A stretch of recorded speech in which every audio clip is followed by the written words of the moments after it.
பழங்குடியின மக்களை ஏமாற்றி நில அபகரிப்பு செய்யப்பட்டிருக்கு. கொஞ்ச நஞ்சம் இல்லைங்க. எவ்வளவு தெரியுமா? 1000 ஆண்டுகளுக்கு குத்தகை எடுத்திருக்கிற கைலாசா கடவுள் ஒரு ஆண்டுக்கு $1,08,000 ஒப்பந்தமா. அமேசான் காட்டுக்குள்ள அப்படி என்னதான் நடக்குது? இத பத்தி தான் இந்த நிகழ்ச்சியில பேச போறோம். வாங்க நிகழ்ச்சிக்குள்ள போலாம்.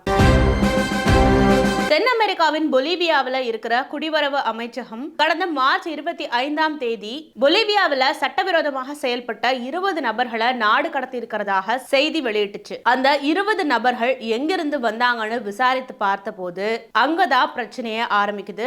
அந்த 20 நபர்களும் தாங்கள் கைலாச தேசத்திலிருந்து வந்திருக்கிறதாக சொல்லியிருக்காங்க. இது குறித்து குடிவரவு அமைச்சகம் என்ன சொல்லுதுன்னா, இந்த 20 நபர்களும் சில நபர்கள் குழுக்களா ஆங்காங்கே வெவ்வேறு நுழைவு பகுதிகளில் பொலிவியாவுக்குள்ள வந்திருக்காங்க. சுற்றுலா பயணிகள் அப்படின்னு தன்னை அறிமுகப்படுத்திக்கிட்டு உள்ள வந்திருக்காங்க. வெவ்வேறு சமயங்கள்ல ஒவ்வொரு குழுவா இப்படி பொலிவியாவுக்குள்ள வர ஆரம்பிச்சிருக்காங்க. குழுக்களா இல்லாம தனி நபராவும் பொலிவியாவுக்குள்ள சில பேர் வந்திருக்காங்க. 2024ஆம் ஆண்டு நவம்பர் மாசத்திலிருந்து இது போன்ற இந்த நபர்களோட நடமாட்டம் அந்த பகுதியில அதிகமா இருந்திருக்கு. இவங்க எல்லாரும் எங்கிருந்து வந்திருக்காங்க அப்படின்னு பார்க்கும்போது எல்லாருமே கைலாச தேசத்திலிருந்து வந்திருக்கிறதா தன்னை அறிமுகப்படுத்தியிருக்காங்க. ஆனா 2025 ஜனவரி மாதத்துல இவர்களோட நடமாட்டம் அந்த பகுதியில அதிகமா இருந்திருக்கு. அங்க இருக்கக்கூடிய மக்களோட சகஜமா பழக ஆரம்பிச்சிருக்காங்க. ஒரு கட்டத்துல அந்த மக்களோட ஒரு ஒப்பந்தம் போடுற அளவுக்கு வந்திருக்காங்க. இது சம்பந்தமான செய்திகள் அங்க இருக்கக்கூடிய செய்தி ஊடகத்துல அதிக அளவுல வெளியில வர ஆரம்பிக்குது.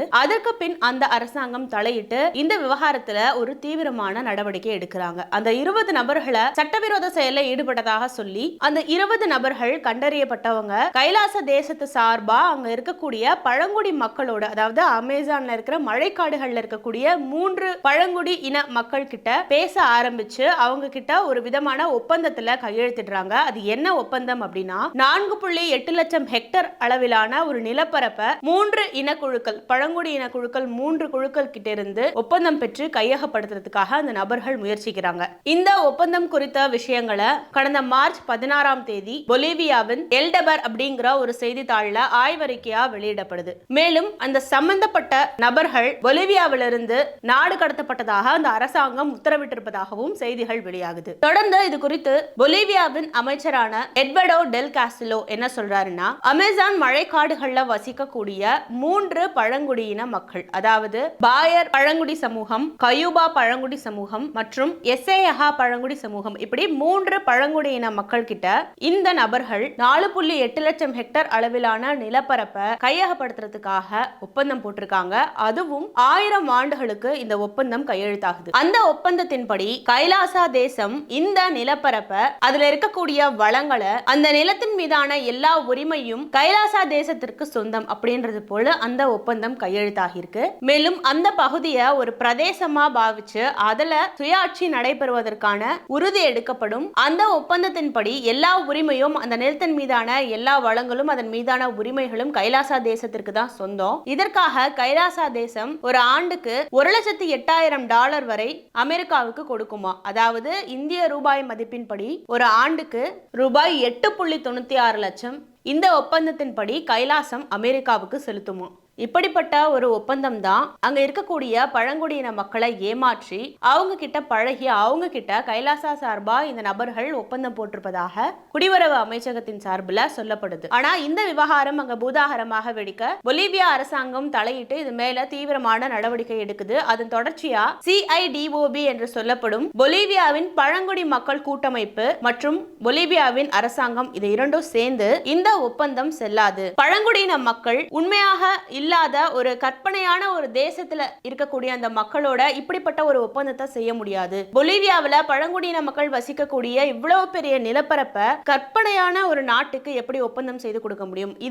இதற்கான உரிமை அங்க இல்ல. இப்படி இல்லாத ஒரு நாட்டோட வர்த்தகம் செய்யறதுக்கான உரிமை இங்க இல்ல அப்படின்னு சொல்லி அந்த அரசின் சட்டத்தின்படி அதுல ஈடுபட்ட அந்த சம்பந்தப்பட்ட 20 நபர்களை நாடு கடத்துவதாக உத்தரவிடப்படுது. அது மட்டும் இல்லாம பொலிவியாவின் வேளாண்மை மற்றும் நில மேம்பாட்டுத்துறை அமைச்சர் சாமுல் எலோன்ஸ் என்ன சொல்றாருன்னா, பொலிவியாவில் தற்போது இருக்கிற சட்டத்தின்படி அமேசான் மலைக்காடுகள்ல வெளிநாட்டவர் யாரும் நிலம் வாங்க முடியாது, அது குறித்து ஒப்பந்தங்களும் போட முடியாது, அப்படி ஒரு விஷயம் இந்த சட்டத்துல இடமில்லை அப்படின்னு சொல்லி அறிவிக்கிறாரு. இந்த ஒப்பந்தம் தொடர்பான எல்லா தகவல்களையும் தரவுகளையும் சேகரிச்சு எல்டபார் பத்திரிகையில சில்வானா வின்சென்டி அப்படிங்கிற ஒரு செய்தியாளர் தான் இந்த விவகாரத்தை பொதுவெளியில அம்பலப்படுத்துறாரு. இதனால அவருக்கு உள்ளூர்வாசிகள் கிட்ட இருந்தும் சர்வதேச அளவில் இருந்தும் தொலைபேசியில தொடர்பு கொண்டு மிரட்டல் விடுக்கிறாங்க. மேலும் இது சம்பந்தமா குடிவரவுத்துறை இயக்குனர் கேத்ரின் கால்ரோன் என்ன சொல்றாங்க அப்படின்னா, இந்த குழுக்களாக வந்த இந்த நபர்கள் பொலிவியாவுக்குள்ள வந்து அங்க வசிக்கக்கூடிய பழங்குடி இன மக்கள் கிட்ட பழக ஆரம்பிச்சு அவங்களுக்குள்ள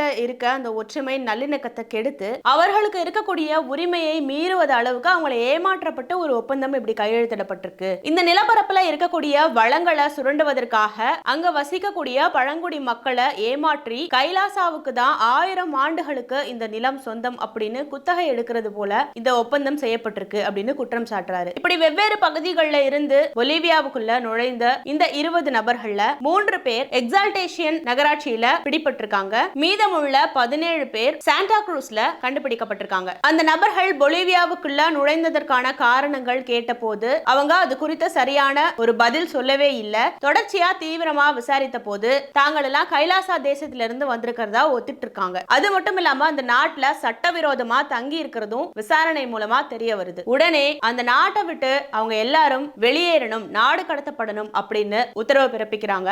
அது மட்டும் இல்லாம பொலிவியா அரசாங்கத்திற்கும் இந்த கைலாசா தேசத்தின் அதிபர் அப்படின்னு சொல்லப்படுறவங்களுக்கும் எந்த விதமான உறவும் இல்லை அப்படின்னு பொலிவியா அரசாங்கம் அறிவிக்கிறாங்க. இப்படி இருக்க இப்போ கைலாசா தேசம் அப்படிங்கிற பேர்ல நித்யானந்தா அமேசான் மலைக்காடுகள்ல அபகரிக்க முயன்ற அந்த நிலப்பரப்போட அளவு சுமார் 4.8 லட்சம் ஹெக்டர் அளவு. அதாவது டெல்லியின் பரப்பளவை விட 2.6 மடங்கு அதிகம், மும்பையின் அளவை விட 6.5 மடங்கு அதிகம், பெங்களூரின் அளவை விட 5.3 மடங்கு அதிகம், கொல்கத்தாவின் அளவை விட 19 மடங்கு அதிகம். இந்த அளவுக்கு பெரிய ஒரு நிலப்பரப்பு தான் அதன் வளங்களை சுரண்டுவதற்காக 1000 ஆண்டுக்கு குத்தகை எடுத்து ஒப்பந்தம் செய்ய முயற்சி செய்திருக்காங்க நித்யானந்தா தரப்பினர். இந்த நிலத்தை ஆக்கிரமிச்சு நித்யானந்தா இத கைலாசாவின் விரிவாக்கம் அப்படின்னு அறிவிக்க இருந்ததாகவும் இதற்காக இந்த நித்யானந்தாவின் சீடர்கள் அவங்க பெயர்ல பதிவு செய்தது தெரிய வந்திருக்கு. 1000 ஆண்டுக்கு குத்தகை விடப்பட்ட இந்த நிலத்துக்கு 8,96,000, ஒரு மாதத்திற்கு சுமார் 75,000, ஒரு நாளுக்கான தொகை சுமார் 2,500 வரை கொடுக்கப்படும் அப்படின்னு சொல்லி ஒப்பந்தம் போடப்பட்டிருக்கு. இது குறித்து பொலிவியா வெளியுறவுத்துறை அமைச்சகம் ஒரு அறிக்கை வெளியிடுது. அதுல என்ன சொல்லப்படுதுன்னா, கைலாசாவின் ஐக்கிய நாடுகள் அப்படின்னு சொல்லப்படும் அந்த போலியான கற்பனையான ஒரு நாட்டோடு பொலிவியாவுக்கு எந்த தொடர்பும் இல்லை அப்படின்னு அறிவிக்கிறாங்க. ஏன்னா இது ஒரு அங்கீகரிக்கப்படாத ஒரு நாடா இருக்கிறதுனால எங்க இருக்கு, எந்த மாதிரி செயல்படுதுன்னு இது சம்பந்தமான எந்த தரவுகளுமே இல்ல அப்படிங்கறதால இந்த நாட்டு கூட பொலிவியா அரசு எந்த விதத்திலையும் ஒப்பந்தம் போட முற்படாது அப்படின்னு சொல்லி அந்த ஒப்பந்தத்தை ரத்து செய்வதாக அறிவிக்குது. அது மட்டும் இல்லாம இது தொடர்பா சட்டவிரோதமான பரிவர்த்தனைகள்ல இந்த செயல்கள்ல ஈடுபட்ட அந்த 20 நபர்கள் தங்களை கைலாசா தேசத்திலிருந்து வந்திருப்பவர்களாக சொல்லிக்கொண்ட அந்த நித்யானந்தாவின் சீடர்களாக சொல்லப்படும் அந்த 20 நபர்களை நாட்டில இருந்தே வெளியேற்றி இருக்கிறதாகவும் ஊடக செய்திகள் வெளியானுச்சு. ஏற்கனவே சுயபாணி முறையில தன்னை சாமியாரா அறிமுகப்படுத்திக்கிட்ட நித்யானந்தா தமிழகத்துல பல்வேறு சர்ச்சைகள்ல சிக்கி இருந்தாரு. இது மட்டும் இல்லாம நாட்டின் பல்வேறு பகுதிகளில் பல்வேறு குற்ற செயல்களில் ஈடுபட்டதாகவும் பாலியல் வன்கொடுமை வழக்குகளில் ஈடுபட்டதாகவும் அவர் மேல பல குற்றப்பதிவுகள் இருக்கு. 2010 இருந்தே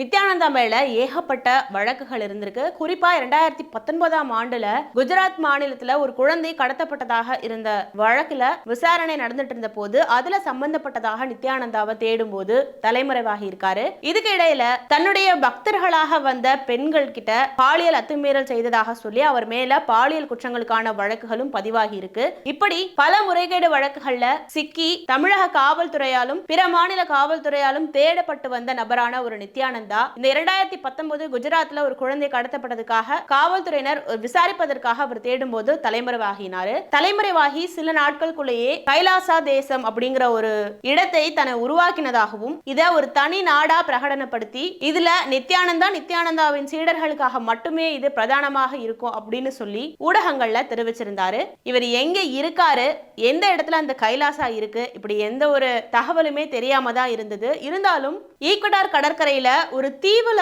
இவர் வசிப்பதாக பலரும் யூகிக்கிறாங்க. இருந்தாலும் இந்த கைலாசா தேசம்னு இவர் அமைச்சிருக்கிறது உண்மைதானா, அப்படி ஒரு தேசம் இருக்கா, இருந்தா அது எங்க இருக்கு அப்படிங்கறதெல்லாம் இப்ப வரைக்கும் தெரியல. இது இல்லாம இல்லாம இந்த கைலாசா தேசத்துக்காக ஒரு நாணயமே புதுசா வெளியிடுவதாகவும் சொல்லியிருந்தாரு. அந்த அளவுக்கு தனக்குன்னு ஒரு தேசமா உருவாக்கி கைலாசான்னு அதுக்கு ஒரு பெயர் கொடுத்து, அது மட்டும் இல்லாம கைலாசா ஐக்கிய நாடுகள், அதாவது யுனைடெட் ஸ்டேட்ஸ் ஆஃப் கைலாசான்னு சொல்லி இறையாண்மை கொண்ட ஒரு புது தேசத்தையே உருவாக்குவதாகலாம் சொல்லியிருந்தாரு. இப்படி இருக்க தற்போது இவ்வளவு பெரிய நிலப்பரப்பு, அதுவும் அமேசான் காடு பகுதிகளில் இவ்வளவு பெரிய நிலப்பரப்பை சட்டவிரோதமாக கையகப்படுத்துறதுக்கான முயற்சிகள் கைலாசா தரப்புல, நித்யானந்தா தரப்புல இருந்து மேற்கொள்ளப்பட்டிருக்கு. இந்த விவகாரம் இப்பதான் ஊடகங்கள்ல பேசப்பட்டு வருது. நித்யானந்தாவின் சீடர்கள் மேல தீவிரமான நடவடிக்கை எடுக்கப்பட்டிருக்கு. இப்படி பல முறைகேடு வழக்குகள் இருந்து தப்பிச்சு தலைமறைவாகி எங்க இருக்கேனே காட்டிக்காம இருந்தாலும் தன்னை சார்ந்தவர்களை வச்சு பல முறைகேடு செயல்களையும் சட்டவிரோதமான செயல்களையும் ஈடுபட்டு வரும் நித்யானந்தாவை இப்ப வரைக்கும் எந்த மாநில காவல்துறையாலும் கண்டுபிடிக்க முடியல அப்படிங்கிறது தான் ரொம்ப ஆச்சரியமான விஷயமா இருக்கு. அவர் குறித்த செய்திகள் ஊடகங்கள்ல வருது.